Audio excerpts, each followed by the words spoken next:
We've all been scared before, especially from movie portrayals. These scares are caused by either visual and audible scenes, fragments, or even a combination of the two, and they all affect us differently. Since we all react differently to scares, the horror genre has an entire spectrum of sub-genres to make sure that we all have the opportunity to get a good old scare. However, some influences truly affect us deeply and send shivers down our spines, even when they're not supposed to be scary at all. This is what we're going to dig deeper into the next couple of minutes. If we start off with earlier cinema, one of the first things that we notice in general, besides the obvious silent black and white, is the highly exaggerated acting and gesticulations. Very often, their facial expressions are also pushed to the limit, and anything but subtle.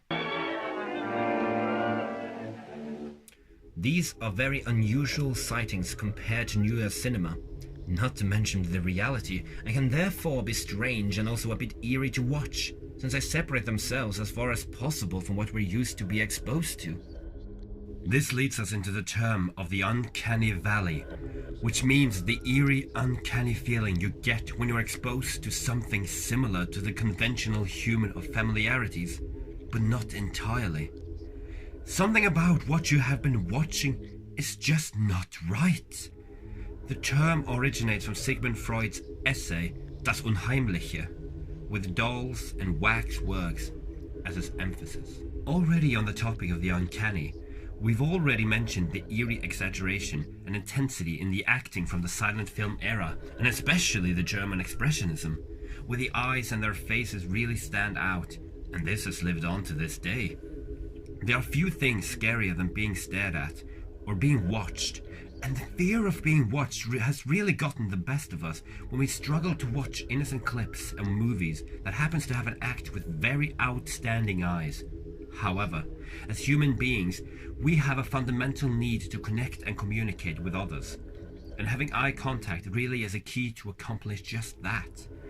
As long as the eyes are calm and nothing seems too threatening, it can be okay, until it creates a whole different appearance. We've already made it clear that wax figures and dolls can be uncanny, right? Let's talk about masks. You are still able to see into a person's eyes, but since you can't see their face, you're not entirely sure who you're actually communicating with. Because of the circumstances, you're not necessarily always able to see their eyes, and it can therefore be harder to decide if they appear friendly or not. Sometimes things get so intense that you just have to look away, but the fear does not end there. Real eyes and a disguised face is one thing. A whole other thing is no face, and faces of puppets who don't blink. Eesh! Another important thing to take into consideration when browsing the uncanny is to acknowledge abnormal behavior, like how they move, if they move, how they act, not to mention how they're proportioned. In an attempt to finally connect the last dots, how the characters are portrayed in an entirety really affects the audience.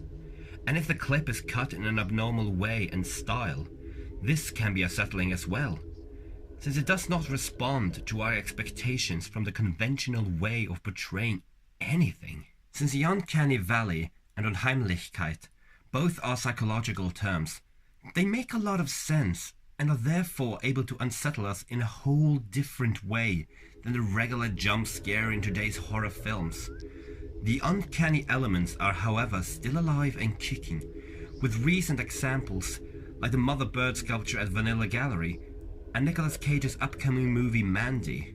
And because they trigger the mind in a psychological way, it would be an effective element to use a lot more in today's cinema. However, as things seem at the moment, it doesn't seem too appealing to the majority. So, in the meantime, enjoy your jump scares.